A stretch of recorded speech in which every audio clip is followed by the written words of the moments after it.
TitleMatchNetwork.com.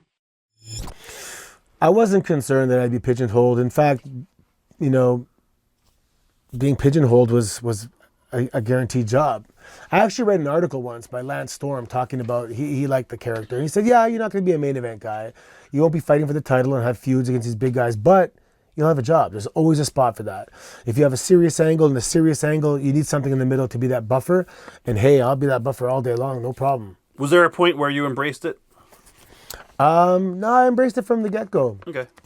You know, being 5'10", debuting at 33 years old, I was very conscious that I'm already beating the odds being here. So I was happy.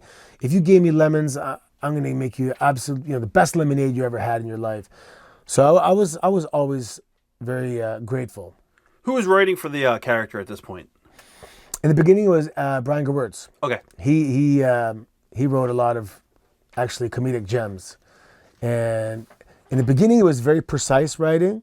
And then it became, I can adjust a few things. Yeah, I was going to ask you. Then it became bullet points. Then it became, just say this how you would say it. And they gave me a lot more freedom. And I guess, I got away with some stuff that most people couldn't do. But because I did it and it was done successfully, I got away with it. What insight did you get from Vince around this period of time? This period of time, my interaction with Vince afterwards, it was minimal. Did you think the company couldn't envision you beyond the comedy role? They could have, but what's the point? It was working.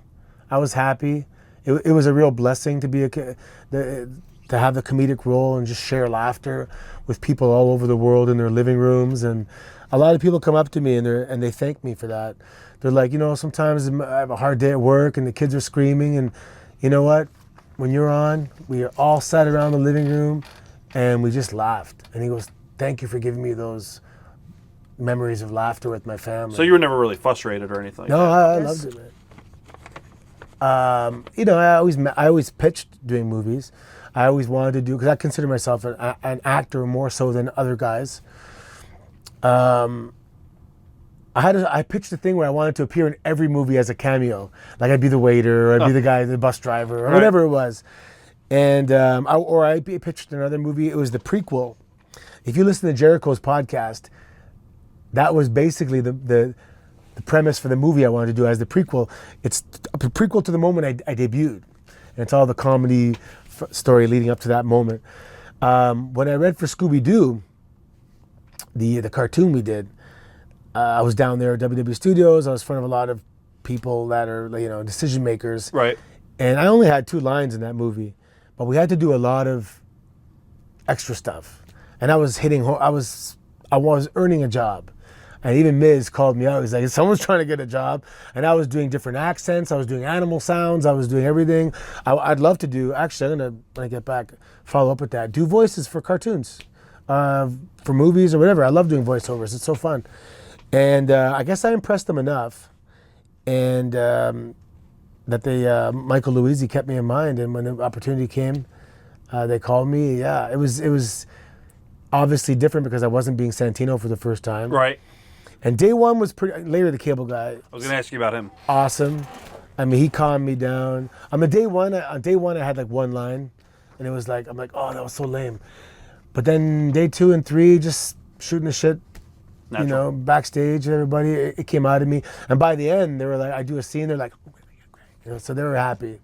How different is that acting in a film from what you would do on Raw and SmackDown? Acting in a film is like a walk in the park compared to what we do. Sometimes you're given a piece of paper. Here, you're on in an hour and a half. Like what? And it's live, right? This is 38 takes.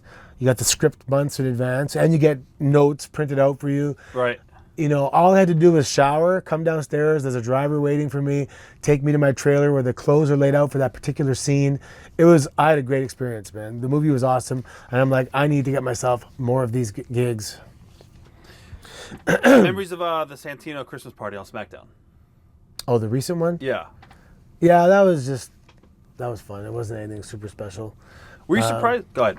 Oh, there was a couple of things I did that, again, if you give me a small part, I'm going to always try and add in something funny, whether it's fading to black or it's going away, something, leave you with something funny. So that thing, when I I did the fake gagging, Right. like I was puking that someone did that to my set. So, you know, I remember Road Dogg came up to me, he was dying. He was, when you were puking, I was almost dying laughing. So I always try and get in little extra funny things. TitleMatchNetwork.com